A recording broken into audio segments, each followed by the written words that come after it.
Let us start doing all this questions. मैं यहाँ पर कुछ राइटिंग्स पे छोड़ा हूँ क्योंकि सारा क्वेश्चन को यहीं पे करूंगा। पहला क्वेश्चन में दिया है कि there are number of capacitors connected like this and 20 microcoulomb is supplied, what is the charge on each capacitor. तो सॉल्यूशन बनाएंगे क्वेश्चन नंबर 1 का। सॉल्यूशन क्वेश्चन नंबर 1 का।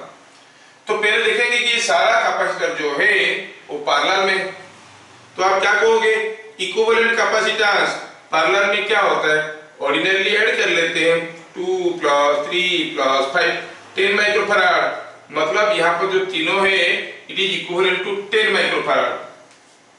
What is the charge supplied to this system, 20 microcoulomb. इसका मतलब V potential difference across the combination, ये जो combination है इसमें पोटेंशियल डिफरेंस क्या आएगा। भूल जाओ कि ये 3 कैपेसिटर है, अभी तो एक कैपेसिटर है ना, एक कैपेसिटर है कितना का, 10 माइक्रोफैराड का। चार्ज कितना जा रहा है, 20 माइक्रोकूलम। पोटेंशियल का formula Q/C, so it is coming out to be 20 microcoulomb by 10 microfarad is 2 volt. तो अभी पता चल गया कि ये दोनों टर्मिनल में पोटेंशियल डिफरेंस इज 2 वोल्ट। अब हर एक कैपेसिटर में चार्ज पूछा है। अब यहाँ पर अगर पोटेंशियल डिफरेंस 2 वोल्ट है तो इसमें भी पोटेंशियल डिफरेंस 2 वोल्ट हुआ, इसमें भी 2 वोल्ट हुआ, इसमें भी 2 वोल्ट हुआ, सब में 2 वोल्ट हुआ। तो आप क्या कहोगे, charge on 2 microfarad is C into V। C कितना है 2, V कितना है 2, 2 into 2 that is 4 microcoulomb. Charge on 3 microfarad कितना हो जाएगा, C into V, C कितना है 3, V कितना है 2, कितना हो गया 6 माइक्रोकूलम। अब चाहे तो आप Q5 भी निकाल सकते हो। Q5 कितना हो जाएगा, charge C into V it is 10 microcoulomb. और इंटरेस्टिंगली थोड़ा देखोगे तो 4 माइक्रोकूलम, 6 माइक्रोकूलम, 10 माइक्रोकूलम, तीनों को जोड़ो, 4 + 6 + 10 कितना है 20, वो तो मिल रहा है। तो क्वेश्चन नंबर 1 का सॉल्यूशन ये हुआ, ठीक है। This is solution to question number 1।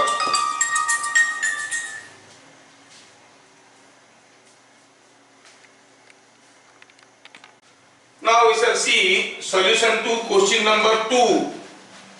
मैं फोटो भेज चुका हूं, आप लोग देख रहे होंगे। क्वेश्चन नंबर 2 का सॉल्यूशन यहाँ पे। क्वेश्चन नंबर 2 का सॉल्यूशन क्या है, क्वेश्चन नंबर 2 का solution, 2 capacitors 2 microfarad and 3 microfarad are connected across 20 volt supply. What is the ratio of charges on them if they are in series in parallel? अपनी मन से नहीं दे रहा हूं, पुराना बोर्ड क्वेश्चन है। तो आप कहेंगे बीट नंबर 1 में when they are in series, when they are in series charges are same on each, ठीक है ना। तो रेशियो ऑफ चार्ज क्या हो जाएगा, आप दोनों के ऊपर चार्ज ही निकाल देते हैं। नाउ C इक्विवेलेंट कितना हो जाएगा, C1 C2 by C1 plus C2 that is 2 into 3 by 2 plus 3 6/5 is 1.2 microfarad. So what is the charge on charge supplied by the battery, it is C equivalent into V। C equivalent कितना हो गया है 1.2 microfarad, V कितना है 20 volt, तो charge कितना हो गया 20 into this is 24 माइक्रोकूलम। दोनों के ऊपर 24 माइक्रोकूलम चार्ज होगा। Okay, now when they are in parallel, अब दोनों अगर सीरीज में है, दोनों में चार्ज कितना होगा 24 माइक्रोकूलम का। और चार्ज का रेशियो भाई दी पूछा है, रेशियो होगा 1:1। चार्ज कितना होगा हर एक में 24 माइक्रोकूलम का।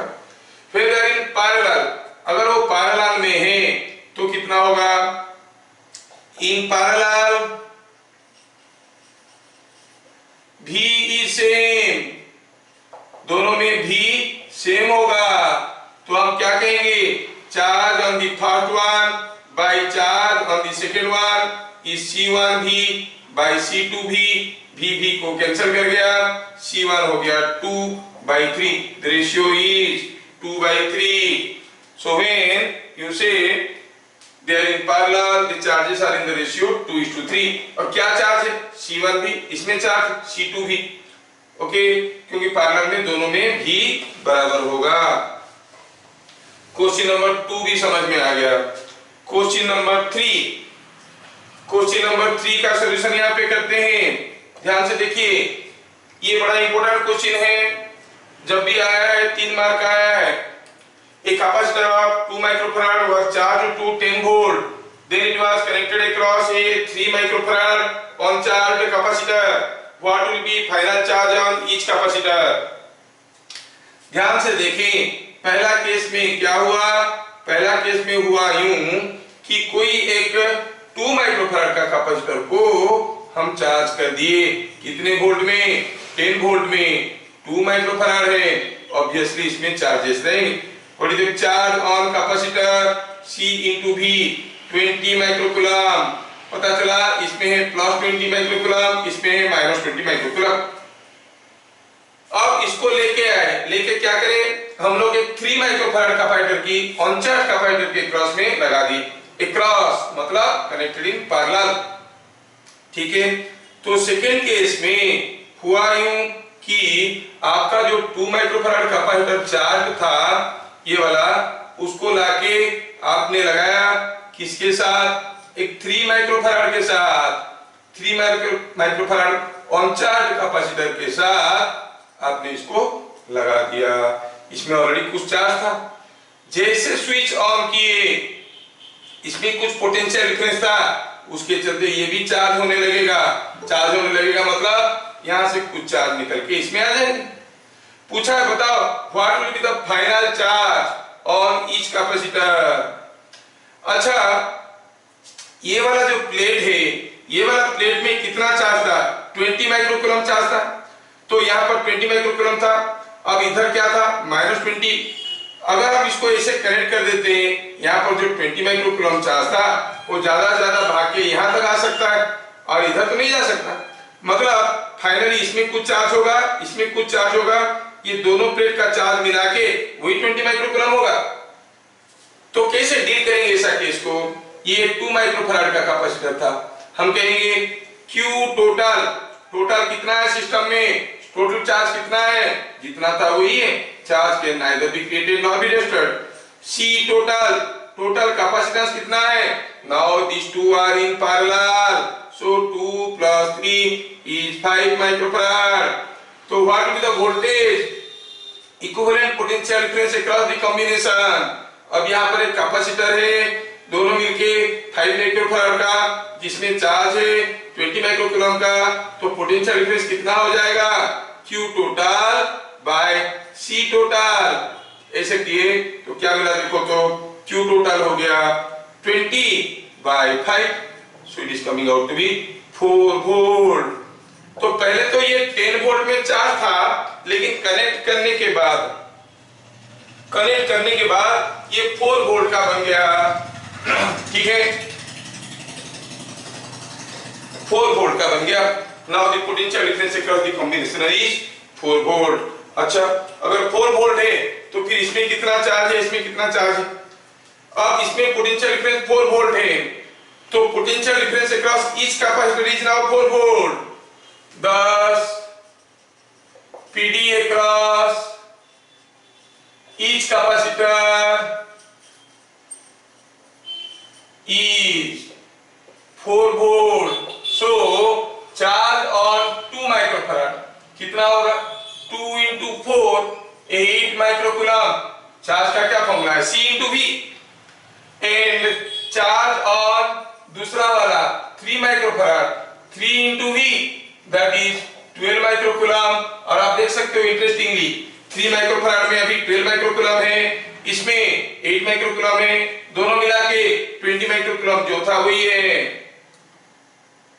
So the charge here on this plate is redistributed between the two plates. So question number 3 is understood. I'll omit this one. Question number 3 समझ में आ गया, तो हम क्वेश्चन नंबर 4 में जाएंगे। Question number 4,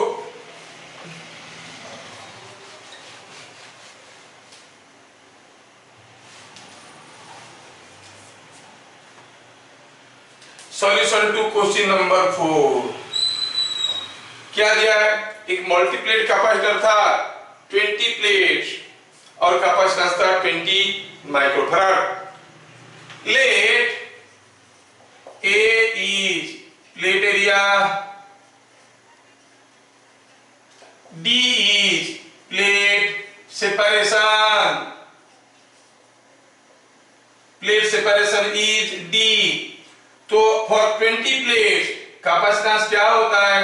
20 minus 1 A epsilon naught by D, ये होता है कैपेसिटेंस अगर 20 प्लेट है तो, है ना। और वैल्यू कितना दिया है इसका? वैल्यू दिया है 20 माइक्रोफैराड। कैपेसिटेंस होता है कोई multiplate capacitor with n plates, formula होता है n-1 into A epsilon naught by D, उसका वैल्यू दिया है 20 माइक्रोफैराड। ओके, इसका कैपेसिटेंस दिया है 20 माइक्रोफैराड। मतलब इसमें से क्या पता चला? A epsilon naught by D का वैल्यू कितना हो जाएगा? ये तो 19 है, डिवाइड हो गया इधर 20 बाय 19। ये क्यों चाहिए? One of the end plates is removed, last वाला एक प्लेट निकाल दिए और कितना प्लेट बच गया? 19 प्लेट फॉर 19 प्लेट्स। जो कैपेसिटेंस होगा वो कितना होगा? 19 minus 1 A epsilon naught by D, that is 18। और A epsilon naught by D का वैल्यू कितना था? 20 by 19। So this much microfarad you can simplify to get the capacitance when one plate is removed. 18 into 20 by 19 microfarad। ठीक है। अगर capacitor में कोई dielectric नहीं है, इट इज एयर कैपेसिटर, तो कैपेसिटेंस होता है A एप्सिलॉन 0 बाय D। अगर भरा हुआ है किसी एक डाइलेक्ट्रिक से तो A epsilon 0 into epsilon R by D। लेकिन अभी तो दो अलग अलग डाइलेक्ट्रिक है।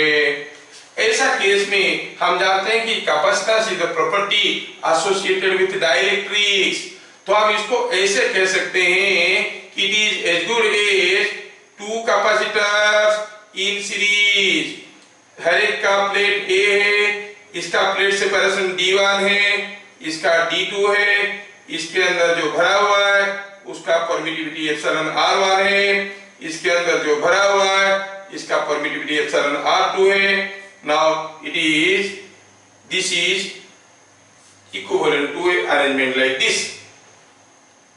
तो क्या कहेंगे? ये केस 1 था, केस 1। तो क्या कहेंगे? हियर द कैपेसिटेंसेस और capacities of the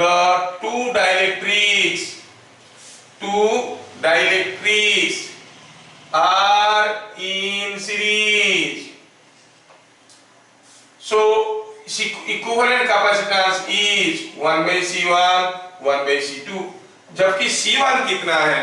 C1 is A epsilon 0 epsilon R1 by D1। C2 कितना है? A epsilon 0 epsilon R2 by D2। दोनों का वैल्यू डालो, सिंपलीफाई करो, देखो क्या आ रहा है। वैल्यू डाल के अगर सिंपलीफाई करेंगे तो क्या आएगा? देखो तो 1 by C1 तो हो जाएगा D1 by A epsilon 0 epsilon R1, D2 by A epsilon 0 epsilon R2। This is 1 by C equivalent. और अगर हम इसको सिंपलीफाई करने की कोशिश करेंगे तो क्या आएगा? देखो तो D1 epsilon R2 plus D2 epsilon R1 by A epsilon 0 epsilon R1 epsilon R2, that is 1 by C equivalent. C equivalent निकालो, उल्टा करो, इसको उल्टा करो तो मिलेगा A epsilon 0 epsilon R1 epsilon R2 whole divided by D1 epsilon R2 D2 epsilon R1। अब ऊपर जो एप्सिलॉन R1 R2 था, न्यूमरेटर में और डिनोमिनेटर में ये चीज को डिवाइड कर दो। Divide epsilon r1 into epsilon r2 in the numerator as well as the denominator. Numerator में डिवाइड कर देंगे तो क्या मिलेगा? Only epsilon 0. डिनोमिनेटर में डिवाइड करेंगे this d1 epsilon r2 divided by epsilon r1 epsilon r2, तो क्या होगा? epsilon r2 कैंसिल हो जाएगा. क्या मिलेगा? d1 bye epsilon r1. दूसरे में क्या मिलेगा? d2 bye epsilon r2. तो ध्यान रहे, when there are number of dielectrics like this, मान लो और भी होते d3 epsilon r3 का, तो जोड़ते नीचे. ठीक है, तो ये हो गया आपका equivalent capacitance. In general equivalent capacitance को आप ऐसे लिख सकते हो, it is a epsilon 0 by summation of di by epsilon r i. सारे का निकालो और जोड़ो. That gives you the effective capacitance of this multiple dielectric system. ठीक है, ये क्वेश्चन आता है to find out the effective capacitance. ठीक है, in figure shown a parallel plate air capacitor में पीपीएसी लिखता हूं. Parallel plate air capacitor has capacitance 20 microfarad end plate separation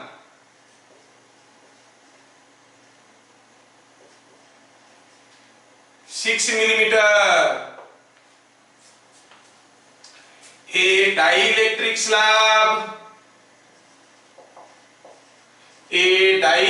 slab of thickness 2 millimeter and epsilon r is equal to 4 was inserted between plates. What will be new capacitance?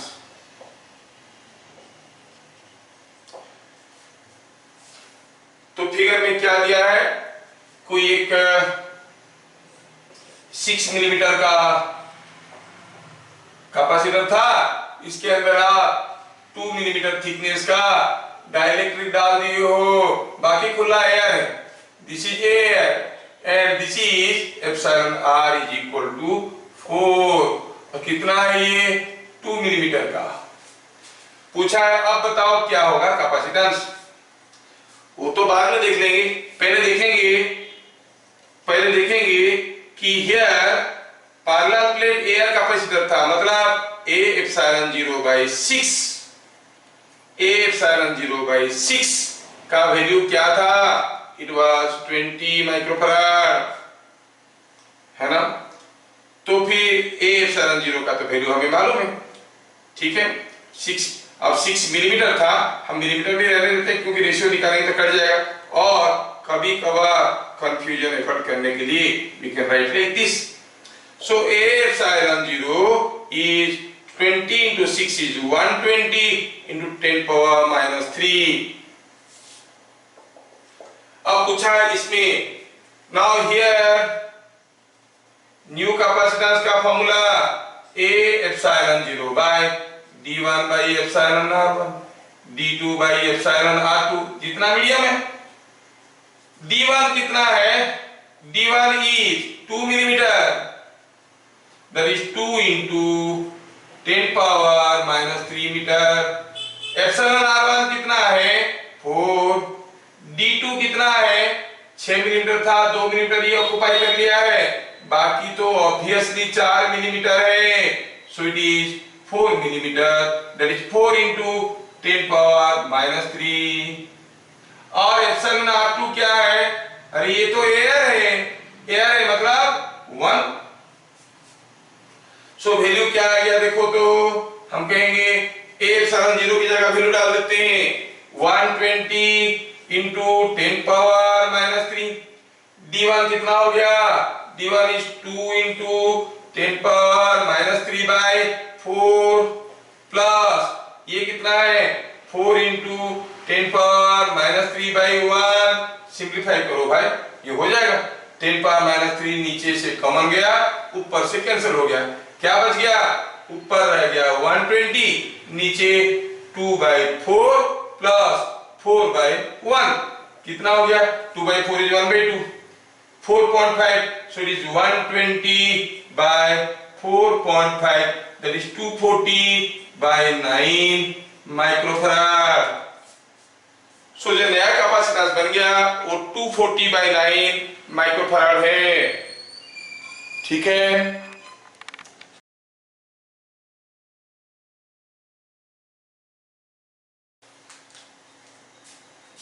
Capacitance of A,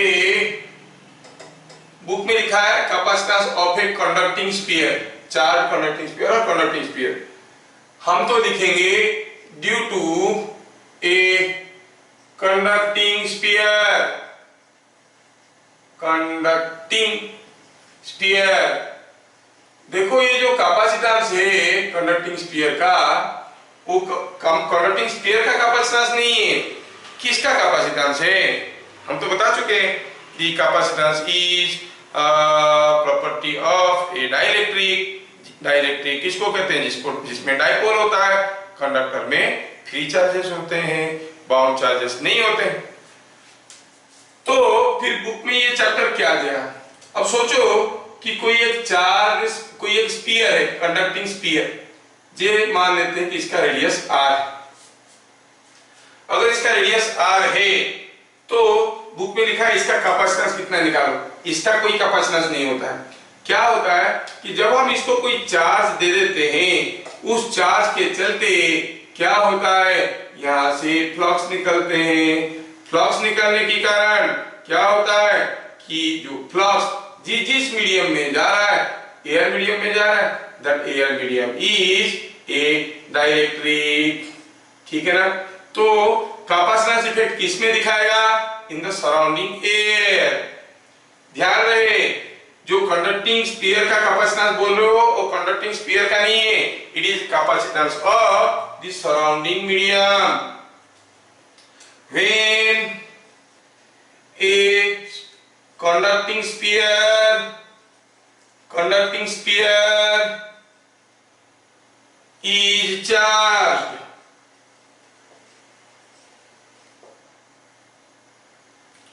the surrounding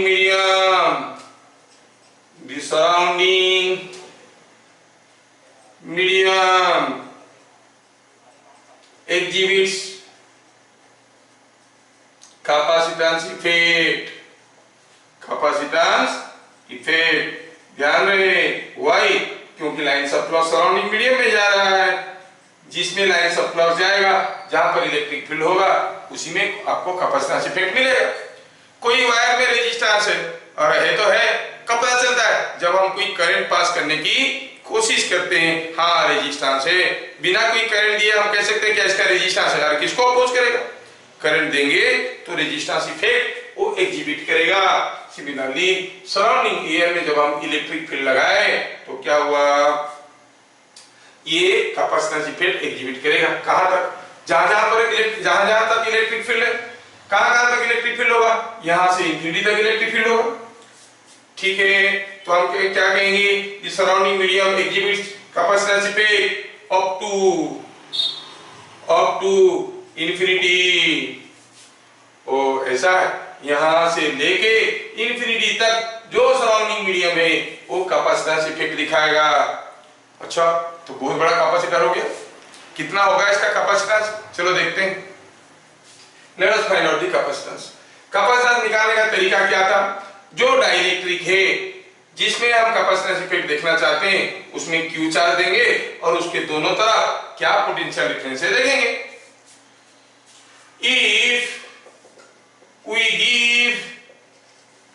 if we give a charge of q coulombs, then potential at surface of sphere is given by V is equal to के Q by are. के का value आप जानते हो 1/4 पाई epsilon 0, तो लिख देते हैं 1/4 पाई एप्सिलॉन 0 इंटू आर, ऊपर हो गया क्यू। ठीक है, ये हो गया। कहां पर पोटेंशियल? यहां पर। यहां पर मतलब at the surface of conductor. Surface of conductor जान के हम क्या करेंगे? हमको क्या चाहिए? कोई एक चार्ज दिए तो जो डाइलेक्ट्रिक ले रहे हैं उसके दोनों तरफ, हाँ उसके दोनों तरफ तो सराउंडिंग एयर का एक तो ये हुआ सरफेस, दूसरा सरफेस कहां हुआ? इंफिनिटी, है कि नहीं? जो सराउंडिंग लेयर है एयर का उसका एक सरफेस हुआ यहां, दूसरा surface is at infinity. Again potential at infinity is equal to क्या होगा? आर को इनफाइनाइट कर दो, जीरो हो जाएगा। thus potential difference across surrounding air or surrounding medium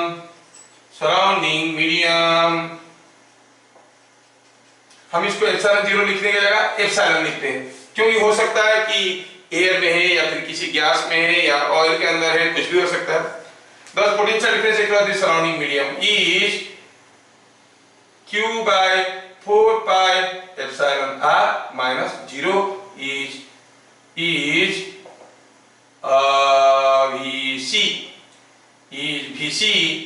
VC मतलब potential difference across the capacitor is q by 4 pi epsilon r। तो फिर कैपेसिटेंस क्या होता है? q by VC। q charge देने से जो पोटेंशियल डिफरेंस होगा q by VC will be the capacitance. अब VC को इधर ले आओ, बाकी को इधर ले आओ, क्या मिलेगा? 4 पाई एप्सिलॉन r। कितना इजी एक्सप्रेशन है। The capacitance is given by 4 pi epsilon r। फिर खाली ध्यान रखना ये है कि epsilon is permittivity of surrounding medium.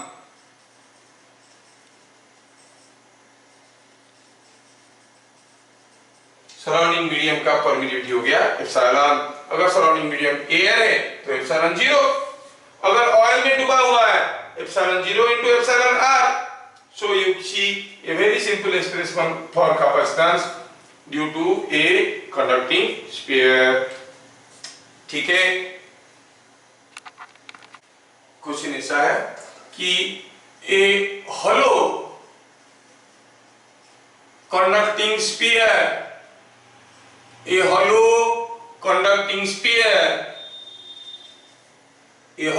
conducting sphere suspended in air, has capacitance C। ठीक है, what will be capacitance when oil within epsilon r is equal to 4 is filled in it? Bit number 2, oil or when it is dipped into oil of epsilon r is equal to 4। दोनों case में capacitance क्या होगा? हम तो जानते हैं क्या दिया है कि जब ये एयर में सस्पेंडेड था 4 pi epsilon not r was equal to c, ये हमें दिया गया है। तो कैपेसिटेंस किसके ऊपर डिपेंड करता है? यस शुभम दास, वेरी करेक्ट। शुभम दास ने आंसर दे चुके हैं। तो इसके अंदर ऑयल भर देंगे तो बाहर क्या फर्क पड़ेगा, क्योंकि अंदर तो कोई इलेक्ट्रिक फील्ड है नहीं। सो बीट नंबर 1 में तो ये ऐसा था, बीट नंबर 1 में by filling oil into it capacitance does not change. Why भाई, क्यों नहीं बदलता है? क्योंकि इसमें जो एप्सिलॉन है वो बाहर का है। Capacitance does not change. Bit number 2, by dipping into oil, dipping into oil, oil में डुबा देंगे तो जो नया कैपेसिटेंस होगा वो क्या होगा? 4 pi epsilon 0 epsilon r into r। इसमें 4 पाई एप्सिलॉन 0 इंटू r का वैल्यू तो c है, so it is coming out to be epsilon r into c। जबकि एप्सिलॉन r का वैल्यू 4 दिया है तो आंसर हो जाएगा 4c। कितना सिंपल क्वेश्चन था। ठीक है, ठीक है। बोर्ड एग्जाम में बच्चे तो 100 आउट ऑफ 100 लाते हैं। ये बार भी लाए, ये बार भी बच्चे 100 आउट ऑफ 100 लाए हैं, ध्यान रहे। ठीक है, तो आप लोगों को ऐसे ही तैयारी करना चाहिए कि 100 आउट ऑफ 100 आए। Next question, 1000 similar mercury droplets, mercury droplets each charged to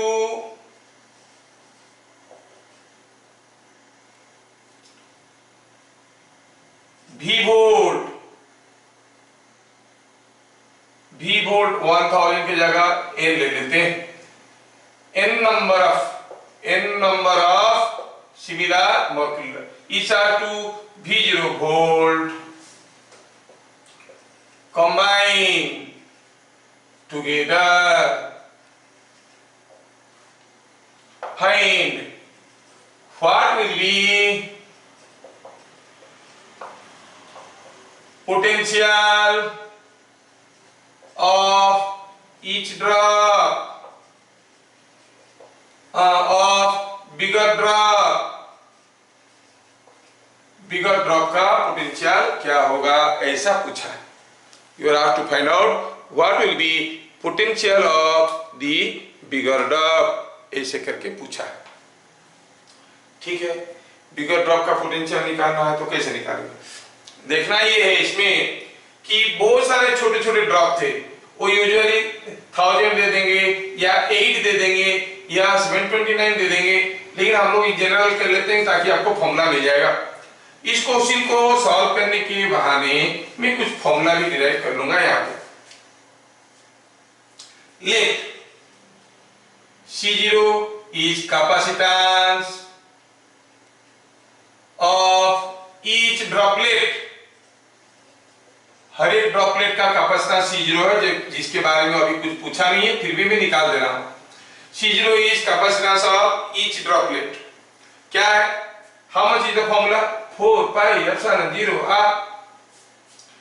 V0 तो दिया है, potential of each droplet, potential of each droplet.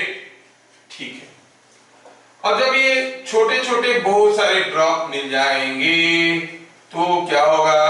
By means of surface tension वो मिलके एक बड़ा ड्रॉप बन जाएंगे। दोनों का मान लो इसका रेडियस अभी कुछ ज्यादा होगा, ये सब का रेडियस स्मॉल r था, है ना? r is radius of the droplet.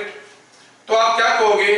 n times 4/3 pi r cube, volume of this entire thing is equal to volume of this pi r capital R का क्यूब। ये 4/3 pi कैंसिल हो गया, ये पूरे का वॉल्यूम, ये पूरे का वॉल्यूम बराबर है। बड़ा ड्रॉप का रेडियस कितना है मालूम नहीं है, r तो छोटे ड्रॉपलेट का है, तो क्या रिलेशन मिला देखो तो हम कहेंगे कैपिटल R, क्यूब रूट ले लो दोनों तरफ, इधर क्यूब रूट ले लोगे तो r, इधर ले लोगे तो ये भी आएगा small r into n to the power 1/3। so radius of the बड़ा ड्रॉपलेट is this, ठीक है ना? तो न्यू कैपेसिटेंस बड़ा ड्रॉपलेट का, बड़ा ड्रॉप का new capacitance 4 pi epsilon not, बड़ा ड्रॉप का रेजिस्टेंस बड़ा ड्रॉप का रेडियस। तो आर लिए हैं फिगर में, आर की जगह क्या लिख सकते हैं, you can write 4 pi epsilon not R into the power 1/3। But what was this was capacitance of each droplet. तो न्यू कैपेसिटेंस क्या हो जाएगा, it is n to the power 1/3 C0। अगर हर एक छोटे ड्रॉपलेट का कैपेसिटेंस था C0, अब ये हो जाएगा n to the power 1/3 C0। Suppose हम n के जगह 1000 लिखे होते, 1000 टू द पावर 1/3 हो गया 10। तो 1000 droplets each of capacity C0, if they combine the new capacitance will be 10 C0। ठीक है, लेकिन ये नहीं पूछा था और हम लोग निकाल दिए। पूछा था क्या, what will be the potential of the bigger drop. अभी potential of the bigger drop निकालना है। ठीक है, charge on each droplet, each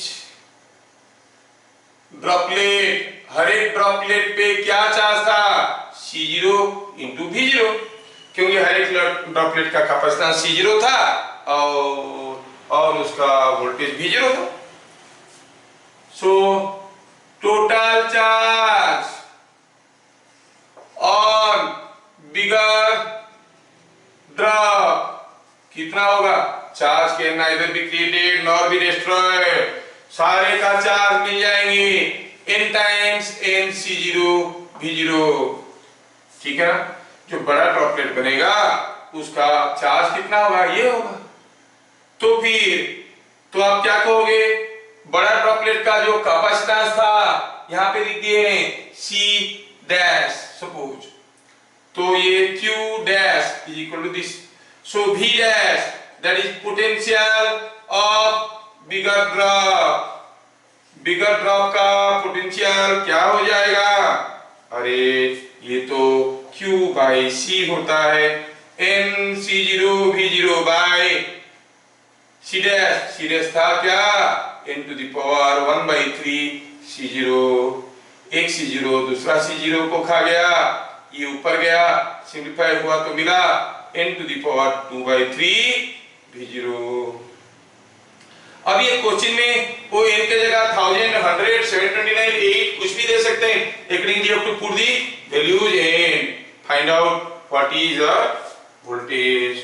तो आपको याद रखना पड़ेगा कि अगर n number of similar droplets, हर एक का कैपेसिटेंस C0 है, मर्ज हो जाते हैं, जो बड़ा ड्रॉपलेट बनेगा उसका कैपेसिटेंस होगा n to the power 1/3 C0, voltage होगा n to the power 2/3 V0। अगर इनिशियल वोल्टेज V0 था तो।